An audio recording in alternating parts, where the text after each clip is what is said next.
Hello जी। कैसे हैं आप लोग? Welcome to the week 1 of the weekly leet code challenge of at slash. I hope आपने at slash की वेबसाइट पे इसके लिए रजिस्टर कर दिया होगा। अगर अभी तक नहीं करा है तो जल्दी से कर लो, आपकी प्रोग्रेस को ट्रैक करने में ये हमारी हेल्प करेगा। तो चलो सोल्यूशन की तरफ बढ़ते हैं। Okay, so let's start with the fourth question of our week 1। The fourth question is can place flowers. Let's open the question. Okay जी। तो question says you have a long flower bed in which some of the plots are planted and some are not. वो कह रहा है कि आपके पास एक बड़ा सा फ्लावर बेड है। फ्लावर बेड मतलब खेत जिसमें बहुत सारे फ्लावर्स लगे हों। तो एक बड़ा सा फ्लावर बेड है जिसमें कुछ प्लॉट्स पे यानी कि कुछ लोकेशंस पे फ्लावर्स लगे हुए हैं और कुछ लोकेशंस पे फ्लावर्स नहीं लगे हुए हैं। However, flowers cannot be planted in adjacent plots, यानी कि फ्लावर एक दूसरे के बगल में प्लांट नहीं हो सकते, यानी कि एक फ्लावर के जस्ट नेक्स्ट दूसरा फ्लावर प्लांट नहीं हो सकता। ठीक है, पहले से जो लगा हुआ है, पर हम ये चीज नहीं कर सकते। ठीक है जी।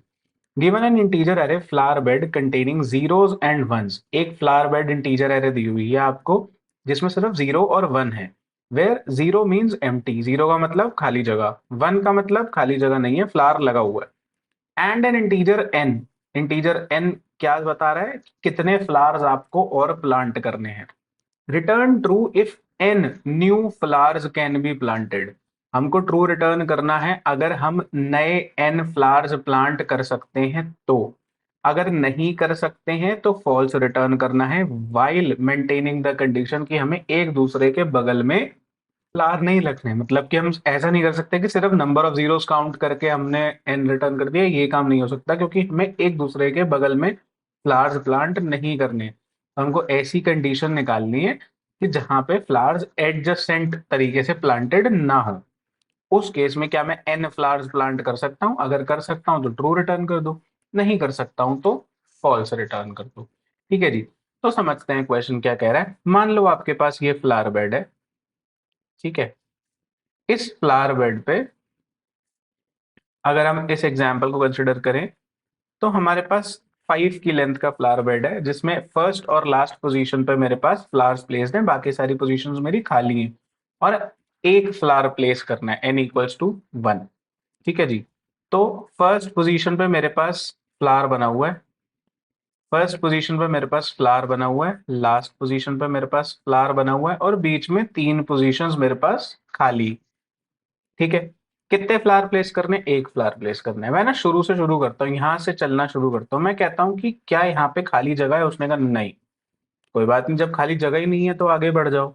उसने कहा क्या यहाँ पे खाली जगह है? मैंने कहा हाँ। कहता अगर खाली जगह है तो क्या करना है? चेक करना है कि मेरे अगल बगल कोई फ्लावर तो नहीं है। इसने कहा पीछे फ्लावर है। अगर पीछे फ्लावर है तो आगे होने ना होने से कोई मतलब नहीं है, मेरे लेफ्ट और राइट दोनों तरफ कोई फ्लावर नहीं होना चाहिए। उस केस में ही मैं फ्लावर प्लांट कर सकता हूँ। तो यानी कि यहाँ पे फ्लावर प्लांट नहीं हो सकता। उसने कहा छोड़ो आगे बढ़ जाओ। यहाँ पे आया, उसने कहा क्या मेरे पीछे और आगे फ्लावर है? उसने कहा नहीं, कोई फ्लावर नहीं है। कहता ठीक है, यहाँ एक फ्लावर प्लांट कर लेते हैं और अपने इसमें जो मेरे पास एन है उसमें -1 कर लेते हैं। तो जो भी अब नया अपडेटेड एन है उतने फ्लावर्स और प्लांट करने हैं। इस केस में 0 फ्लावर्स प्लांट करने हैं। इसने आका चलो आगे बढ़ते हैं। इसने आका यहाँ पे फ्लावर प्लांट कर सकता हूँ? मैंने कहा नहीं। अगर क्यों नहीं कर सकते? क्योंकि मेरे पास लास्ट में फ्लावर है। ठीक है, खाली जगह है लेकिन नहीं है, कर सकते। जब वो यहाँ पहुंचा उसने कहा यहाँ पे पहले से ही फ्लावर है, कुछ नहीं, बाहर निकल जाओ। बाहर निकल के इसने कहा क्या मेरा एन जो है वो <<0 है? यानी कि क्या मैं एन के इक्वल या उससे ज्यादा फ्लावर प्लेस कर पाया? अगर मैं ऐसा कर पाया तो रिटर्न ट्रू कर दो, अगर मैं ऐसा नहीं कर पाया तो रिटर्न फॉल्स कर दो। ये बात समझ आ रही है? ठीक है जी, बहुत बढ़िया। अब इसमें एक चीज और कैच है कि अगर जितने मेरे को फ्लावर प्लांट करने हैं अगर वो साइज से बड़ा हो, साइज किसका? इस फ्लावर बेड का। यानी कि मान लो अगर फ्लावर बेड का साइज है 5 और मुझे 7 फ्लावर्स प्लांट करने हैं, तो मेरे पास पॉसिबिलिटी नहीं है, मैं ऐसा कर ही नहीं सकता। और अगर मैं ऐसा नहीं कर सकता तो मैं यहाँ से रिटर्न फॉल्स कर दूं तुरंत ही।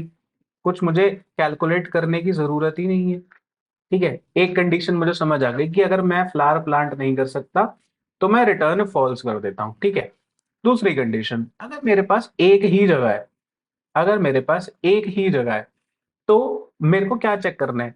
सबसे पहली चीज, क्या मेरे पास यहाँ पे फ्लावर प्लांटेड है या खाली जगह है? इन दोनों में से कोई एक चीज। अगर फ्लावर प्लांटेड नहीं है, खाली जगह है, तो मैं क्या करूंगा, मैं रिटर्न कर दूंगा ट्रू। क्यों? क्योंकि एन इस केस में अगर एक हो या जीरो हो उससे मुझे कोई फर्क नहीं पड़ता। ऐसा क्यों? क्योंकि एन अगर एक है यानी कि एक फ्लावर प्लांट करना है, अगर एन जीरो है तो यानी कि कोई फ्लावर प्लांट नहीं करना। इन दोनों केस में मेरे पास अगर खाली लोकेशन है उनको प्लांट करने के लिए तो मैं ट्रू रिटर्न कर सकता हूँ। अदर केस देखते हैं, यहाँ पे फ्लावर प्लांटेड है। इस केस में अगर फ्लावर प्लांटेड है और एन इक्वल्स टू जीरो है तब तो रिटर्न ट्रू कर दो। अगर n इक्वल्स टू वन है तो फॉल्स रिटर्न कर दो। बात समझ में आ रही है? अगर फ्लावर प्लांटेड है और तब भी मुझे एक फ्लावर प्लांट करना है तो फॉल्स रिटर्न करना है क्योंकि जगह नहीं है। अगर फ्लावर प्लांटेड है लेकिन कोई फ्लावर प्लांट नहीं करना है तो ट्रू रिटर्न करना है क्योंकि जितने फ्लावर तुमने कहे थे हमने प्लेस कर दिए विच वो जीरो। ठीक है, इतनी बात हमें समझ में आ गई, कोई दिक्कत नहीं है। अब कुछ लोगों को डाउट होगा कि अगर n इक्वल्स टू टू आ गया, अगर n इक्वल्स टू टू आ गया तो भैया इस केस में n जो है वो साइज से बड़ा हो गया। अगर वो साइज से बड़ा हो गया तो यहीं से रिटर्न फॉल्स हो जाएगा ना। तो इस केस तक पहुंचने के लिए उसको पहले ये वाली कंडीशन हैंडल करनी पड़ेगी। जब यहाँ पे हैंडल हो गया, वो ये चीज नहीं एक्सीड हो पाई, तो जब एक ही जगह है तो या तो जीरो होगा एन या वन होगा, इससे ज्यादा तो कुछ नहीं हो सकता ना। तो जीरो और वन के दोनों की सिचुएशन हमने हैंडल कर ली। इतनी बात समझ आ गई। अब हम कोड पे चलते हैं, फिर वापस आएंगे, समझेंगे। इतना काम कर लेते हैं पहले। मैं ना एक काम करता हूँ, एक साइज निकाल लेता हूँ, and size is equals to flower bed dot size. ठीक है, इतने काम सही है। उसके बाद मैंने क्या कहा, पहली कंडीशन, अगर मेरा जो एन है वो ग्रेटर देन साइज है तो यहीं से रिटर्न फॉल्स कर दो। इतनी बात मुझे समझ आ गई, कोई प्रॉब्लम नहीं है। दूसरी चीज, अगर मेरा साइज जो है वो इक्वल टू वन है यानी कि एक जगह है मेरे पास सिर्फ, तो मैं क्या रिटर्न करूं? आप बताओ क्या रिटर्न करूं। दो चीजें, कि अगर तो मेरे पास n इक्वल टू वन है, n इक्वल टू वन है and flower bed of zero equal to zero है यानी कि एक फ्लावर प्लांट करना है और उसकी जगह भी है तो ट्रू। या फिर और कब ट्रू, और फ्लावर जो प्लांट करने हैं वो इक्वल टू जीरो हो जाए। ठीक है, यही दो कंडीशन है ना जिसमें उसको ट्रू करना चाहिए, कि या तो एक भी फ्लावर प्लांट नहीं करना है या फिर अगर एक प्लांट करना है तो खाली जगह है। अगर एक भी फ्लावर प्लांट नहीं करना है तो खाली हो भरा हो कोई फर्क नहीं पड़ता। इन दोनों में अगर मान लेते हैं कि एक फ्लावर प्लांट करना है और मेरे को खाली जगह मिल गई तो यहाँ से टू रिटर्न हो जाएगा। ठीक है, और मैंने बीच में लगाया और अगर कोई फ्लावर प्लांट नहीं करना है तो यहाँ से ट्रू रिटर्न हो जाएगा। तीसरी कंडीशन क्या होगी, कि एक फ्लावर प्लांट करना है और ये जो वन है, अगर इन दोनों में से कोई सी कंडीशन फुलफिल नहीं हो पा रही तो वो तीसरी कंडीशन यही होगी ना, कि फ्लावर बेड ऑफ जीरो जो है वो वन है, वैल्यू वन है यानी कि फ्लावर ऑलरेडी वहां पे है। अगर ऐसा है तो फॉल्स रिटर्न हो जाएगा अपने आप, क्योंकि इन दोनों से टू रिटर्न नहीं हुआ तो यहीं से फॉल्स हो जाएगा। ऐसा कब होगा, केवल साइज वन के केस में। इतनी बात हम लोगों को समझ में आ गई जी, कोई दिक्कत नहीं है। अब आगे चलते हैं। मैंने कहा कि एक एंड आई बना लो इज इक्वल्स टू जीरो, जो हमारा आइटरेटर होगा, जो हमें फ्लावर बेड पे आइटरेट करने में हेल्प करेगा। और while I less than size, flower bed पे आइटरेट करना है। अब फ्लावर बेड पे आइटरेट करने के मेरे पास दो कंडीशन है, या तो जिस प्लॉट पे मैं खड़ा हूं वहां पे मेरे पास फ्लावर एग्जिस्ट कर रहा है या फिर एग्जिस्ट नहीं कर रहा है। अगर वहां पे फ्लावर एग्जिस्ट कर रहा है तो मुझे कुछ करना ही नहीं है, मुझे आगे बढ़ जाना है। अगर फ्लावर एग्जिस्ट नहीं कर रहा है तो मुझे कुछ काम करना है। और फ्लावर कब एग्जिस्ट नहीं करेगा, जब फ्लावर बेड ऑफ आई जो है वो इक्वल टू जीरो होगा। अगर ऐसा है तो मुझे कुछ काम करना है। क्या काम करना है? सबसे पहले ये देखना है कि क्या मैं पहली पोजीशन पे खड़ा हूं या मैं आखिरी पोजीशन पे खड़ा हूं। ये दो चीजें मुझे क्यों हैंडल करनी है, क्योंकि जब मैं पहली पोजीशन पे खड़ा हूं तो मेरे पीछे कोई फ्लावर प्लेस नहीं हो सकता। जो भी फ्लावर प्लेस होगा मेरे आगे प्लेस होगा। तो इस केस में मुझे सिर्फ अपने आगे वाले फ्लावर को चेक करना है। अगर मैं पीछे वाला फ्लावर चेक करूंगा तो आउट ऑफ बाउंड चले जाऊंगा मैं एरे से। तो ये समझ आया आपको फर्स्ट पोजीशन की सिचुएशन। लास्ट पोजीशन की सिचुएशन में क्या होगा कि मेरे बाद कोई फ्लावर प्लेस नहीं हो सकता, मेरे से पहले वो फ्लावर प्लेस हो सकता है। तो अगर मैं बाद वाला चेक करूंगा तो फिर मैं आउट ऑफ बाउंड चले जाऊंगा। तो मैं अपने पीछे वाले बंदे को चेक करूंगा। दोनों सिचुएशन हैंडल करते हैं कि if I equal to zero है, अगर अगर आई इक्वल टू जीरो है तो मैं क्या चेक करूं कि if flower bed of I plus one, यानी कि मेरे आगे वाला भी खाली है क्या। अगर मेरे आगे वाला खाली है तो मैं क्या करूं, मैं फ्लावर प्लेस कर देता हूं। Flower bed of I equal to one, flower place कर दिया और कहा कि एक फ्लावर प्लेस हो गया है जी। यहाँ पे एक जगह हमको मिल गई कि फ्लावर प्लेस हो सकता है। ठीक है। दूसरी सिचुएशन कि अगर आई जो है वो equal to size minus one है, यानी कि लास्ट पोजीशन पे खड़ा है।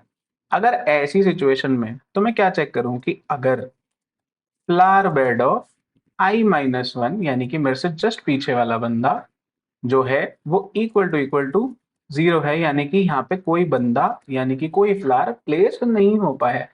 अगर पीछे वाले बंदे पे कोई फ्लावर प्लेस नहीं हो पाया तो ये एडजेसेंट नहीं है, यहाँ पे प्लेस कर सकते हैं। तो मैंने कहा यहाँ पे प्लेस कर देते हैं flower bed of I equal to one. और मैंने कहा कि जी एक और जगह मिल गई, एक और फ्लावर प्लेस हो सकता है, एन माइनस माइनस कर दो। ठीक है जी। तीसरी कंडीशन क्या होगी इस केस में कि भाई बीच में कहीं होगा, जब फर्स्ट पे नहीं है लास्ट में नहीं है तो बीच में कहीं होगा। तो यहाँ पे सॉरी एल्स इफ आएगा और एल्स बची हुई कंडीशन दोनों जगह चेक कर लो। Flower bed of I plus one equal to zero, यानी कि मेरे आगे वाला बंदा और मेरे पीछे वाला बंदा। Flower bed of I minus one equal to zero. अगर ये दोनों लोग अगर ये दोनों लोग खाली हैं तो मैं यहाँ पे फ्लावर प्लेस कर दूंगा। Flower bed of I equal to one, flower place कर दिया एन माइनस माइनस। ये बात समझ में आई आप लोगों को? आई होप आप लोगों को ये बात समझ में आ गई होगी। इसके बाद क्या करना है मुझे, इसके बाद मुझे क्या करना है कि मैंने एक कंडीशन ये हैंडल कर ली थी कि मेरा जो फ्लावर बेड ऑफ आई है उस पे खाली जगह है तो कुछ काम कर लो। अगर खाली जगह नहीं है या इवन इफ खाली जगह भी है तो भी अगली खाली जगह तो ढूंढनी है ना। अगर इस जगह पे फ्लावर प्लेस हुआ चाहे नहीं हुआ हमें इससे कोई फर्क नहीं पड़ रहा, अगली खाली जगह तो ढूंढनी है। तो क्या करूंगा, इस वाले इफ के बाहर आके आई प्लस प्लस कर दूंगा, बस आई प्लस प्लस कर देंगे। ठीक है। इतनी बात समझ में आ गई। उसके बाद हम लूप से बाहर आ जाएंगे, हम कहेंगे इतना काम हो गया है, इससे बाहर आ जाओ और चेक करो कि इफ एन जो है वो less than equal to zero है क्या, यानी कि जितने मेरे को फ्लावर बोले गए थे क्या मैं उतने या उससे ज्यादा फ्लावर प्लेस कर पाया हूं क्या। अगर ऐसा हो गया है तो रिटर्न ट्रू कर दो, अगर ऐसा नहीं हो पाया है तो रिटर्न फॉल्स कर दो। बात समझ में आई? रन करके देख लेते हैं एक बारी।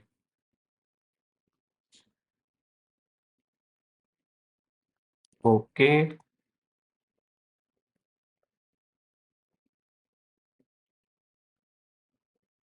हो गया जी एक्सेप्ट। सबमिट करके देख लेते हैं एक बारी। हो गया जी। हाँ जी। तो आई होप आपको ये क्वेश्चन अच्छे से समझ आ गया होगा। आपको इसका कोड और एक डिटेल्ड एक्सप्लेनेशन एडिटोरियल फॉर्म में हमारी वेबसाइट पे भी मिल जाएगा, तो आप उसको भी चेकआउट कर सकते हैं। बाकी वीडियो को लाइक करिए, अपने फ्रेंड्स के साथ शेयर करिए, थोड़ा उनका भी भला हो जाएगा। और हमारे चैनल को सब्सक्राइब भी कर लीजिए। Till then thank you for watching this video. Until next time, bye bye.